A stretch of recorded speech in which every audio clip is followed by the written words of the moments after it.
Hello student, मैं Rita Jain government GSG PG college Balur में अतिथि व्याख्याता के पद पर कार्यरत हूँ। आज का लेक्चर एम.कॉम 4th सेमेस्टर का जो कि सब्जेक्ट है प्रिंसिपल ऑफ मार्केटिंग। आज की क्लास में मैं आप लोगों को प्रोडक्ट क्लासिफिकेशन के बारे में बताऊंगी। उत्पाद को कितने भागों में बांटा गया है, ये आज पार्ट 3 है। इसके पहले मैंने आप लोगों को प्रोडक्ट को लेकर के प्रोडक्ट की पूरी डेफिनेशन बताई थी, उसका कॉन्सेप्ट बताया था। साथ ही प्रोडक्ट के जो इम्पोर्टेंस है वो मैंने आप लोगों को बताया था। उसी क्रम में आगे बढ़ते हुए आज जो है प्रोडक्ट क्लासिफिकेशन देखेंगे। ये आप लोगों का यूनिट 3 का सिलेबस है, जिसमें प्रोडक्ट के बारे में पहले जानकारी पूछी गई है, जिसमें प्रोडक्ट क्लासिफिकेशन इम्पोर्टेंट टॉपिक है।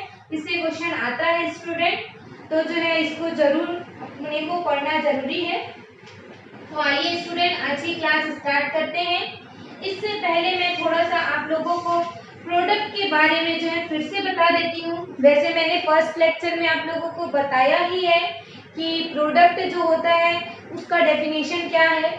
जैसे आप सामान्य बोलचाल भाषा में क्या बोलेंगे, प्रोडक्ट को वस्तु या कोई चीज आप जो खरीद के ला रहे हैं वो आपके लिए वो क्या कहलाती है, प्रोडक्ट कहलाती है, वो वस्तु कहलाती है जो भी चीज को आप खरीदते हैं। लेकिन ये जो आपने अर्थ बताया है मुझे, ये जो है प्रोडक्ट का अर्थ जो है इसको बहुत छोटा कर रहे हैं। प्रोडक्ट को अगर अपन विपणन की दृष्टि से देखें तो केवल वस्तु ही प्रोडक्ट के डेफिनेशन के अंतर्गत नहीं आता, बल्कि इसके अंतर्गत विपणन की दृष्टि से इसकी परिभाषा जो है विस्तृत रूप लिए हुए है। क्योंकि प्रोडक्ट नहीं होगा तो विपणन की कोई क्रियाएं करने का कोई मतलब नहीं है। जब प्रोडक्ट है तभी जो है विपणन की क्रियाएं हो रही है।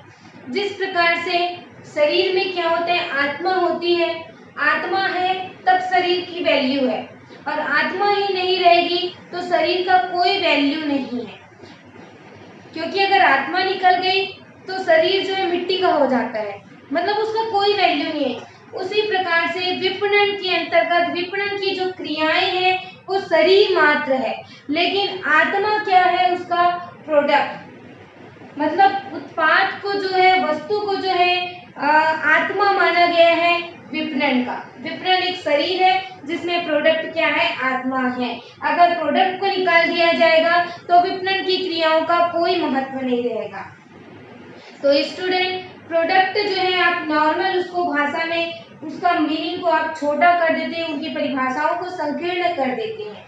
लेकिन अगर विपणन की दृष्टि से देखें तो प्रोडक्ट, जैसे कि मैंने और भी आप लोगों को जो है एग्जाम्पल के थ्रू समझाया है, उसी को दोहराते हुए मैं फिर से आप लोगों को बता देती हूँ। जैसे कि कोई आप वस्तु खरीद के ला रहे हैं तो आप उसको क्या मानेंगे, एक प्रोडक्ट है। लेकिन यदि जो है वो अलग अलग कंपनी की वस्तु है तो उसको विपणन की दृष्टि में दो वस्तु मानी जाएगी। जैसे कि आप लाते हैं घड़ी डिटर्जेंट पाउडर और एरियल डिटर्जेंट, ये दो कंपनी का ला रहे हैं तो आप डिटर्जेंट पाउडर बोलेंगे और उसको एक वस्तु मानेंगे। जबकि विपणन की दृष्टि से ये दो प्रोडक्ट कहलाएंगे, क्योंकि दोनों के जो ब्रांड है वो अंतर है, दोनों के रंग में अंतर हो सकता है, दोनों की क्वालिटी में अंतर हो सकता है, दोनों के कंपनियों के मालिकों के में अंतर हो सकता है। तो इस प्रकार से जो है विपणन की दृष्टि में ये दो अलग अलग प्रोडक्ट कहलाते हैं। क्योंकि आप प्रोडक्ट खरीदने के साथ केवल वस्तु को ही अपने घर नहीं लाते हैं, बल्कि उसकी वस्तु की जो संस्था है उसकी ख्याति को भी घर लाते हैं। साथ ही विक्रेताओं की ख्याति को भी जो है अपने घर लेकर के आते हैं। केवल आप वस्तु खरीद रहे हैं यही नहीं है, साथ ही सेवाएं भी जो है प्रोडक्ट के अंतर्गत शामिल होती है। वस्तु और सेवाएं दोनों जो है प्रोडक्ट के अंतर्गत आता है विपणन की दृष्टि में। आई होप आप लोगों को प्रोडक्ट का मीनिंग समझ में आ गया होगा। अब अपन जो है अपने मेन मुद्दे पर आते हैं, उत्पाद वर्गीकरण, क्लासिफिकेशन प्रोडक्ट का क्लासिफिकेशन किस प्रकार से किया गया है, क्योंकि प्रोडक्ट जो है मार्केट में हजारों प्रकार के प्रोडक्ट हैं, लाखों प्रोडक्ट जो है आप लोगों को मार्केट में मिल जाएंगे, तो उनको जो है क्लासिफिकेशन करना क्या है, जरूरी है, क्योंकि जो उत्पाद है, जो प्रोडक्ट है, उसकी विशेषताएं जो है विपणन कार्यक्रम को बनाने में क्या करती है, प्रभावित करती है। यदि आप विपणन प्रोग्राम बना रहे हैं, मार्केटिंग स्ट्रेटेजी तैयार कर रहे हैं, मार्केटिंग प्रोग्राम तैयार कर रहे हैं, तो आपको प्रोडक्ट की विशेषताओं के बारे में जो है परिचित होना आवश्यक है। तो इस काम को करने के लिए जो विपणन प्रबंधक है, उन्होंने इस प्रोडक्ट को क्लासिफिकेशन किया है, क्योंकि उनको भविष्य में मार्केटिंग को लेकर के रीति रणनीति क्या करनी है, तैयार करनी है, जिससे उनको क्या हो, आसानी हो, सरलता हो, क्योंकि प्रोडक्ट के हिसाब से ही उनकी जो है विपणन रणनीति तैयार होगी। अभी अभी मैंने आप लोगों को बताया कि विपणन की सारी क्रियाएं प्रोडक्ट पर ही डिपेंड करती है, इसलिए इसका वर्गीकरण करना क्या है, जरूरी है। तो बहुत सारे विद्वानों ने अपने अपने हिसाब से जो है प्रोडक्ट का क्लासिफिकेशन किया है, जिसमें डाबर ने उसको 3 प्रकार के बताए हैं, उपभोक्ता उत्पाद, औद्योगिक उत्पाद, सुरक्षा उत्पाद। इसी प्रकार से और भी जो विद्वान हैं, सभी ने अपने अपने हिसाब से जो है प्रोडक्ट की क्लासिफिकेशन को किया है, लेकिन सामान्य रूप से और लोकप्रिय ढंग से देखें तो जो है प्रोडक्ट को 2 ही भागों में बांटा गया है, एक तो उपभोक्ता उत्पाद और दूसरा होता है औद्योगिक उत्पाद। जो सुरक्षा उत्पाद है वो उतना लोकप्रिय नहीं है, इसलिए मैंने डायग्राम में जो है 2 प्रकार के उत्पादों को जो है उसको क्लासिफाई किया है। देखिए, जो निर्मित उत्पाद है, मैं ये निर्मित उत्पाद के बारे में बता रही हूँ, स्टूडेंट ध्यान रखेंगे। ये जो प्रोडक्ट की बात कर रहे हैं, मैन्युफैक्चरर्ड प्रोडक्ट है ना, तो उसको 2 भागों में बांटा गया है, देख रहे होंगे आप ब्लैक बोर्ड में। फर्स्ट मैंने लिखा है उपभोक्ता उत्पाद, जिसको कंज्यूमर प्रोडक्ट्स कहते हैं, और दूसरी तरफ मैंने लिखा है औद्योगिक उत्पाद, जिसको इंडस्ट्रियल प्रोडक्ट कहते हैं। उसके हिसाब से और भी उसे भागों में बांटा है, लेकिन सबसे पहले जो है अपन उपभोक्ता उत्पाद का मीनिंग समझ लेते हैं, इसके बाद इसको और क्लासिफाई करेंगे। देखिए, जो उपभोक्ता उत्पाद है वो ऐसा उत्पाद है जो अंतिम उपभोक्ताओं के लिए प्रयोग के लिए बनाया गया है, जो अंतिम उपभोक्ताओं के उपयोग के लिए बनाया गया है। वे वस्तुएं जो आम जनता के उपयोग के लिए बनाई गई है वो उपभोक्ता उत्पाद कहलाती है, और ये ऐसे है कि बिना किसी व्यापारिक व्यवधान के उन्हें क्या किया जाता है, प्रयोग में लाया जाता है। तो इससे स्पष्ट है कि उपभोक्ता उत्पाद को बिना किसी व्यापारिक विधायन के क्या किया जा सकता है, बेचा जा सकता है। आपको कुछ करने की जरूरत नहीं है, जो केवल अंतिम उपभोक्ताओं के उपयोग के लिए बनाए जाते हैं उसको ही उपभोक्ता उत्पाद कहते हैं। जैसे कि उदाहरण बहुत सारे प्रोडक्ट हैं जो कि इस सूची में है, जैसे कि साबुन है, टीवी है, टूथपेस्ट है, कपड़ा है, पंखा है, जूता, चप्पल, खाने के सामान, खेल कूद का सामान, डेली यूजेस के जो आपके उपयोग में आने वाली जो वस्तुएं हैं उनको इसमें शामिल किया गया है। जैसा कि आप सभी जानते हैं, आई होप आप जो है उपभोक्ता उत्पाद को समझ गए होंगे। मेरे कहने का मतलब क्या है, जो जनता के उपयोग में लाई जाती है और जो बिना किसी अन्य व्यवसायिक क्रिया के उपभोक्ताओं को बेचा जाता है। तो इस प्रकार की वस्तुएं जो है वो लाखों व करोड़ों की संख्या में क्या की जाती है, पाई जाती है, और पूरे मार्केट में देश विदेश में दूर दूर तक क्या होते हैं, फैले रहते हैं। तो उपभोक्ताओं के द्वारा इन वस्तुओं का जो क्रय है वो थोड़ी थोड़ी मात्रा में अपनी आवश्यकता के अनुसार करते हैं। साधारणतः उनको जो है वस्तुओं को परखने की जानकारी कम होती है, तो उपभोक्ता माल जो वो क्या करते हैं कि थोड़ा थोड़ा जो है खरीदते हैं। उपभोक्ता माल जो अंतिम उपभोक्ताओं तक प्रयोग के लिए बना है और जिसपे बिना किसी व्यापारिक कार्यविधि के उसको प्रयोग किया जाता है। उदाहरण से आपको समझ में आ गया होगा। अब देखिए, इसको जो है सब क्लासिफिकेशन किया गया है, जिसमें मैंने उसको 3 भागों में बांटा है। फर्स्ट है सुविधाजनक प्रोडक्ट, कन्वीनिएंट प्रोडक्ट्स, सुविधाजनक उत्पाद। दूसरा है बिक्रीगत उत्पाद मतलब शॉपिंग प्रोडक्ट। तीसरा है विशिष्ट प्रोडक्ट, विशिष्ट उत्पाद मतलब स्पेशलिटी प्रोडक्ट। ये 3 भागों में बांटा गया है, सुविधाजनक, बिक्रीगत और विशिष्ट। तो एक एक को समझते हुए चलते हैं स्टूडेंट। देखिए, सुविधाजनक उत्पाद मतलब ये ऐसा उत्पाद है जिन्हें उपभोक्ता क्या है बार बार और तुरंत या फिर तुलना करके अपेक्षाकृत बहुत कम प्रयासों से क्या करता है, खरीदता है। जैसे कि सिगरेट है, समाचार पत्र है और माचिस है, दवाइयाँ हैं। मतलब ये जो प्रोडक्ट हैं वो टिकाऊ नहीं होते और उपभोक्ताओं के द्वारा क्या किया जाता है, उनका प्रयोग शीघ्रता से किया जाता है। तो ऐसे प्रोडक्ट को उपभोक्ताओं के द्वारा बार बार क्रय किया जाता है और बड़ी मात्रा में उन्हें क्या करते हैं, एडवांस में नहीं खरीदते बल्कि अपने आदत के हिसाब से क्या करते हैं, खरीदते हैं। जैसे कि सिगरेट खरीदने वाला ये जानता है कि वो किस ब्रांड को प्राथमिकता देता है और वो किन फुटकर गृहों से खरीदता है, कहाँ उसको मिलेगा।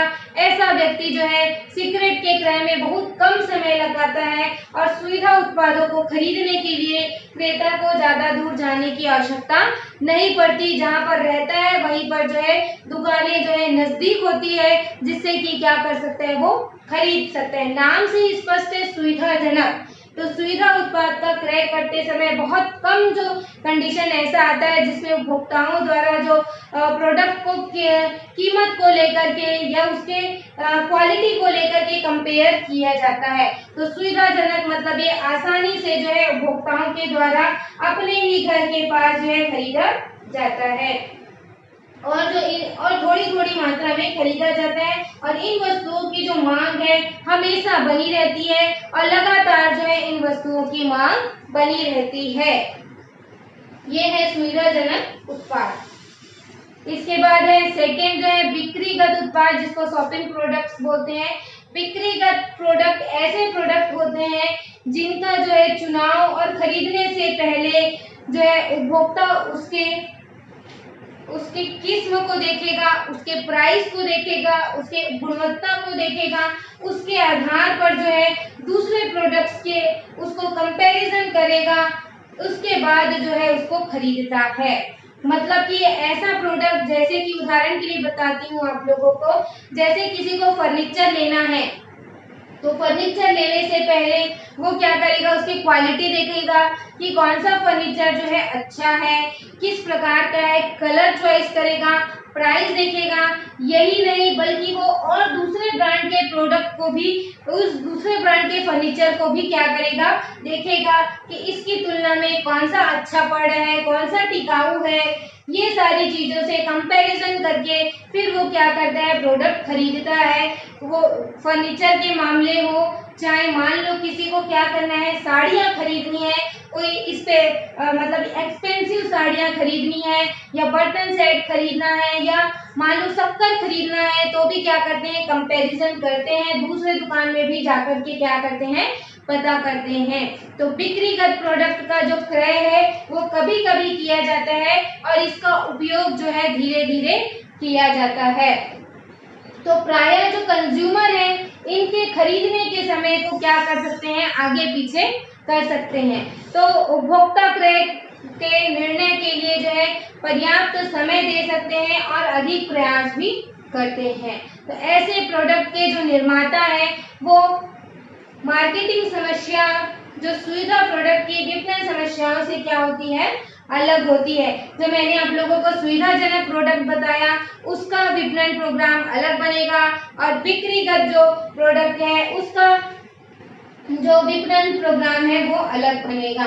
तो ऐसे प्रोडक्ट का विक्रय करने वाली जो संस्थाएं हैं वो प्रायः क्या होती है, बड़े आकार में होती है और बड़ी मात्रा में माल खरीदती है और जो है इनके द्वारा जो है ज्यादातर जो है डायरेक्ट जो है रिटेल सेलर को माल बेचते हैं। यहाँ पर जो है होलसेलर की आवश्यकता नहीं होती। तो डायरेक्ट ज्यादा माल पहुंचे, ये ज्यादा इसमें क्या करते हैं, चाहते हैं। बिक्रीगत प्रोडक्ट को जो है सौदे की वस्तुएं भी कहते हैं। क्योंकि उन वस्तुओं को रखते हैं जिसमें खरीदने से पहले जो है ग्राहक उसके मूल्य और गुण पर क्या करता है, विशेष ध्यान देता है। इसके बाद देखिए तीसरा जो प्रोडक्ट आता है वो है विशिष्ट उत्पाद यानी कि स्पेशलिटी प्रोडक्ट। तो विशिष्ट उत्पाद से मतलब ऐसे उत्पाद से है जिसमें विशेषताएं क्या हो, अलग हो, जिनके कारण जो है मतलब ये जो प्रोडक्ट होते हैं जिनके कारण जो विशिष्ट क्रेता समूह अपनी आदत के कारण जो है ऐसे प्रोडक्ट को क्या करते हैं, खरीदते हैं। या विशिष्ट वस्तुएं ऐसी वस्तुएं होती हैं जिनका मूल्य क्या होता है, अधिक होता है और इसके अलावा जो उनके खरीदार जो होते हैं वो कुछ विशेष खरीदार होते हैं जिसके कारण वो उनको क्या करते हैं, खरीदने का प्रयत्न करते हैं और भंडारों तक जाते हैं जहां उस प्रकार की वस्तुएं बिक रही है। जैसे कि फ्रिज खरीदना है किसी को, तो हर कोई फ्रिज खरीदता है क्या, नहीं। फ्रिज क्यों खरीद रहा है, क्योंकि उसकी विशेषताएं हैं, उसको आवश्यकता है, उसको जो है आदत है और ये जो खरीद रहा है उसका कीमत भी क्या होगा, अधिक होगा। या बिजली के कोई उपकरण खरीदना है या किसी को गाड़ियां खरीदनी है, मोटर गाड़ियां खरीदनी है, तो ये सारी जो चीजें हैं वो विशिष्ट प्रोडक्ट के अंतर्गत आती है। तो ऐसे प्रोडक्ट जिसको क्रेता अपनी आवश्यकता के उत्पाद या ब्रांड को जानते हैं और उसे प्राप्त करने के लिए जो है विशेष प्रकार से क्या करते हैं, प्रयास करते हैं। और विशिष्ट प्रोडक्ट के लिए ब्रांड का भी प्रयोग किया जाता है, इनका विज्ञापन प्रचार प्रसार भी बहुत किया जाता है। और विशिष्ट प्रोडक्ट के क्रय के निर्णय पर पहुंचने से पहले उपभोक्ता क्या करते हैं, दूसरे प्रोडक्ट से तुलना करते हैं, तब जो है उसको खरीदते हैं। तो इस प्रकार से जो उपभोक्ता उत्पाद है उसको 3 भागों में बांटा गया है, एक सुविधाजनक, दूसरा बिक्रीगत और तीसरा होता है विशिष्ट उत्पाद। अब देखते हैं औद्योगिक उत्पाद। पहले इसका मीनिंग जान लेते हैं, इंडस्ट्रियल प्रोडक्ट्स क्या है। जैसा कि नाम से ही स्पष्ट है, औद्योगिक उत्पाद। औद्योगिक उत्पाद ऐसे उत्पाद हैं जो उत्पाद के उत्पादन में या फिर क्या करते हैं, सेवाएं प्रदान करने के लिए प्रयोग में आते हैं। मतलब जो क्या है, अन्य माल के प्रोडक्शन के काम में लगे हैं। मतलब औद्योगिक वस्तुएं जो है कारखानों में जो बनी हुई वस्तुएं हैं वो इसमें शामिल होती हैं, जो उपभोक्ताओं के उपभोग के लिए नहीं होती, बल्कि कारखानों में जो है उपभोक्ता माल बनाने के लिए काम में आती है। तो इसमें जो आ जाएगा, मान लो मशीनरी आइटम जो है या साज सज्जा का सामान है या मरम्मत का सामान है, आपूर्तियां हैं, कच्चा माल है या जो है भाग के इंजन है, बिजली के मोटर है, जनरेटर है, ये सारी जो वस्तुएं हैं वो औद्योगिक उत्पाद के अंतर्गत आती है।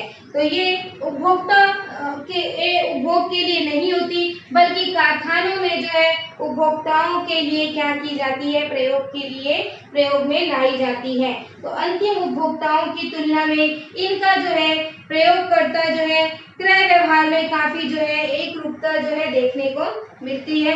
औद्योगिक उत्पाद अंतिम उपभोक्ताओं के द्वारा प्रयोग में नहीं किए जाते और ऐसे प्रोडक्ट की जो खरीदने वालों की संख्या है वो क्या होती है, कम होती है और ये इनका क्रय जो है अधिक मूल्य का होता है, जैसे कि मशीन, इंजन है, ये सारी चीजें हैं। तो इसको भी जो है 4 भागों में बांटा गया है। पहला आता है उत्पादन सुविधाएं उपकरण। तो इसमें जो आते हैं, इसमें छोटे उपकरण, प्लांट, भवन, ये सारी चीजें जो है शामिल किए जाते हैं, जो प्रोडक्शन फैसिलिटीज क्या करते हैं, प्रदान करते हैं। और इसको भी जो है 2 भागों में बांटा गया है, एक तो संस्था जो इंस्टॉलेशन का कार्य करते हैं, दूसरा होता है छोटे उपकरण, प्लांट और भवन। क्योंकि जो है पूंजी विनियोगों का एक बड़ा भाग जो है प्लांट और भवन के खरीदने पर क्या किया जाता है, व्यय किया जाता है। और उपकरण भी जो है इसमें जो है उपकरण के टुकड़ों को भी इसमें शामिल किया जाता है। तो इस प्रकार से जो उत्पादन में क्या करती है, सुविधाएं प्रदान करती है, उसको बोलते हैं उत्पादन उपकरण, उत्पादन सुविधाएं एवं उपकरण। और दूसरा आता है उत्पादन माल। उत्पाद माल मतलब प्रोडक्शन मटेरियल। तो इसमें जो है कच्चा माल, अर्धनिर्मित माल और गढ़ाई का सामान, इन सारी चीजों को शामिल करते हैं। जैसे कच्चा माल में आ जाएगा खेतों से, खानों से, वनों के जो प्रोडक्ट हैं, वो जो निर्मित वस्तुओं के उत्पादन में प्रयुक्त होते हैं। तो कच्चे माल में भी जो है भिन्नता होती है, क्योंकि उसको जो है कुल उत्पादन लागत के अनुसार बाजार की दशाओं को क्या करती है, प्रभावित करती है। यदि कच्चे माल की लागत अधिक होगी तो इससे जो है उत्पादन लागत भी बढ़ेगा। तो इस प्रकार से जो है प्रोडक्ट को क्लासिफिकेशन जो है विपणन की क्रियाओं के लिए करना जरूरी है, ताकि जो है उसके आधार पर जो है विपणन प्रोग्राम तैयार किया जा सके। अर्धनिर्मित माल में जो कच्चे माल की तुलना में क्या होता है, जैसे कि स्टील है, शीशा है, ये सारी चीजों को इसमें शामिल किया जाता है। ऐसी वस्तुएं कंपनी के लिए जो निर्मित वस्तुएं हो सकती है, या एक के लिए कच्चा माल हो तो दूसरे के लिए वो निर्मित वस्तुएं कहलाती है। तो कच्चे माल की तुलना में इनकी जो प्राइस है वो क्या होती है, ज्यादा होती है और स्थायित्व भी होती है, और इसमें जो है मध्यस्थ भी सम्मिलित किए जा सकते हैं। इसी के साथ उत्पाद माल में आता है गढ़ाई के सामान, फैब्रिकेटिंग पार्ट्स भी आता है, जैसे कि मोटर के टायर है, प्लग है, ये सारी चीजें जो है गढ़ाई के मतलब उत्पाद माल के अंतर्गत आती है। फिर है उत्पादन आपूर्तियां मतलब प्रोडक्शन सप्लाईज। तो ये ऐसे जो प्रोडक्ट हैं औद्योगिक प्रयोगकर्ता के व्यवसायिक क्रियाकलापों के लिए क्या होते हैं, आवश्यक होते हैं, लेकिन ये जो निर्माण कार्य में भाग नहीं लेते। जैसे कि क्या आ जाएगा, मशीनों में लगने वाला तेल, मशीनों के कल पुर्जे, चिपकाने वाले जो पदार्थ है, लुब्रिकेंट्स है, ये सारी चीजें जो है उत्पादन आपूर्तियां के नाम से स्पष्ट है, जो उत्पादन कार्य में क्या करती है, सहायक होती है। तो ऐसे जो प्रोडक्ट हैं वो उनके क्रय अधिकारी का दायित्व होता है कि वो उत्पादन आपूर्तियों को क्या करे, क्रय करे। प्रायः जो है इसको डायरेक्ट जो है निर्माता से माल खरीदने के बजाय जो है मध्यस्थों के द्वारा खरीदा जाता है, और जहाँ कोई माल बहुत बड़ी मात्रा में होता है वहाँ पर निर्माता से डायरेक्ट भी खरीदा जा सकता है। मतलब दोनों ऑप्शन का चूज जो है इसके अंतर्गत किया जाता है। डायरेक्ट निर्माताओं से भी खरीदा जा सकता है और मध्यस्थों से भी खरीदा जा सकता है। इसके बाद औद्योगिक उत्पाद के अंतर्गत चौथा प्रकार आता है प्रबंध माल, मैनेजमेंट मटेरियल। नाम से स्पष्ट है, इसमें जो है कार्यालय के उपकरण और आपूर्तियों को क्या किया जाता है, शामिल किया जाता है। जैसे कि कुछ उपकरण जो है उसको खरीदने के स्थान पर क्या करते हैं, क्रय पट्टे पर लेते हैं, जैसे कि इलेक्ट्रॉनिक्स कंप्यूटर है और डाटा प्रोसेसिंग मशीन है। ये सारी जो चीजें हैं बहुत कीमती होती है।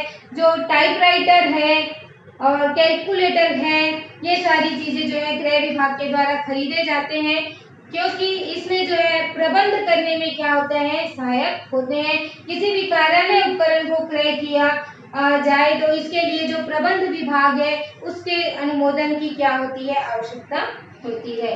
तो इस प्रकार से जो है औद्योगिक माल को 4 भागों में बांटा गया है, जिसमें जो है उत्पादन सुविधाएं, उत्पाद माल और उत्पादन आपूर्तियां और प्रबंध माल, ये 4 प्रकार में जो है इसको बांटा गया है, जिससे कि औद्योगिक उत्पाद का जो माल है तो उद्योगों में प्रयोग किए जाते हैं, कारखानों में जो प्रयोग किए जाते हैं उन वस्तुओं को इसके अंतर्गत शामिल किया है। ये तो हो गया उपभोक्ता उत्पाद और औद्योगिक उत्पाद। इसको अपन ने जो है 2 भागों में बांटा है। इसके अलावा और भी वस्तुएं आती है, जैसे कि टिकाऊ और अटिकाऊ, यानी कि जो ड्यूरेबल हो और नॉन ड्यूरेबल हो। तो टिकाऊ मतलब क्या हो गया, जो क्या होती है, टिकाऊ होती है, अनेक समय तक क्या कर सकते हैं, उसको प्रयोग में कर सकते हैं। जैसे टीवी है, फ्रिज है, एसी है, कूलर है और कार है, पंखा है, मशीन है, ये क्या होता है, टिकाऊ होता है। और अटिकाऊ में क्या आ जाएगा, चाय, दूध, और सब्जियां हैं, ये सारे प्रोडक्ट जो है अटिकाऊ कहलाते हैं। लेकिन मुख्य रूप से जो प्रोडक्ट है उसको दो ही भागों में बांटा गया है, एक उत्पाद प्रोडक्ट, उपभोक्ता प्रोडक्ट, और दूसरा है इंडस्ट्रियल प्रोडक्ट यानी कि औद्योगिक उत्पाद। तो इस प्रकार से मैंने आप लोगों को क्लासिफिकेशन जो है प्रोडक्ट का बताया है। आपको जो है क्लास समझ में आई होगी। अगर आपने जो है फर्स्ट और सेकंड पार्ट नहीं देखा होगा तो स्टूडेंट पहले आप जो है फर्स्ट और उसका सेकंड पार्ट देख लेंगे, ताकि जो है आगे की चीजें आप लोगों को अच्छे से समझ में आ जाए। तो स्टूडेंट आज की क्लास अपन यहीं पर एंड करते हैं। आगे अपन जो है प्रोडक्ट के बारे में और भी चीजें देखेंगे, और भी चीजें जानेंगे। प्रोडक्ट मिक्स क्या होता है ये भी जो है अपने को समझना है। सो स्टूडेंट आज की क्लास में यहीं पर एंड करती हूँ। एंड घर पर रहकर पढ़ाई करते रहिए। कोई भी दिक्कत जाती तो मुझे जरूर कमेंट करें। मैं आप लोगों की जो भी समस्या है उसका सॉल्यूशन जरूर करूंगी। एंड पढ़ाई करते रहिए घर पर। And thank you so much.